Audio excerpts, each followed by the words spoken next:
Buti hindi masyadong maraming tao. Nag-sale kasi. Kahit linggo, bukas sila.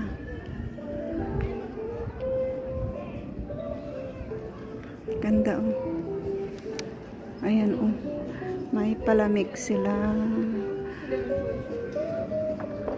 Kala mo yung mga bulaklak na yan? Hindi yan tunay. Yan.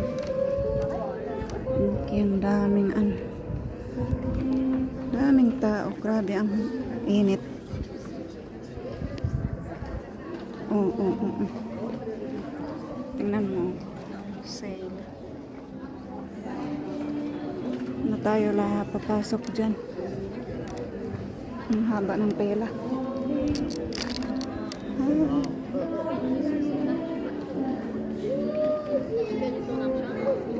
Parce qu'ils font, ils donnent des collations.